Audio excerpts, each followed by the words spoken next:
Hey everyone! Today I'm going to show you how to easily group and ungroup elements in Canva, a simple but powerful feature that helps you manage your designs efficiently. Whether you're working on social media graphics, presentations, or more complex multi-layered projects, mastering grouping can save you a lot of time and effort. First, navigate to your Canva dashboard and open the design where you want to group elements. Once you're on your design page, identify the items you wish to group. This step is crucial because selecting the right elements ensures you won't accidentally you won't miss anything important. To do this, click and hold your mouse at one corner of the area where your elements are located, then drag across the canvas.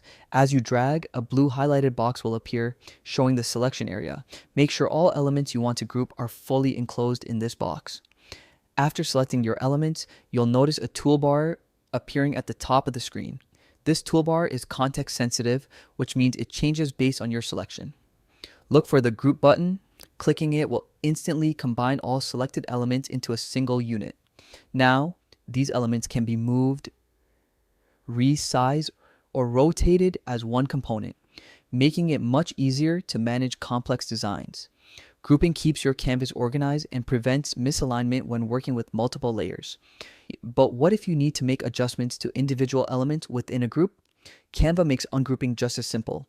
Start by selecting the grouped elements. You'll see an outline appear around the entire group. Then, head back to the toolbar at the top and click the Ungroup button. All your elements will separate back into individual components, ready for fine-tuned adjustments.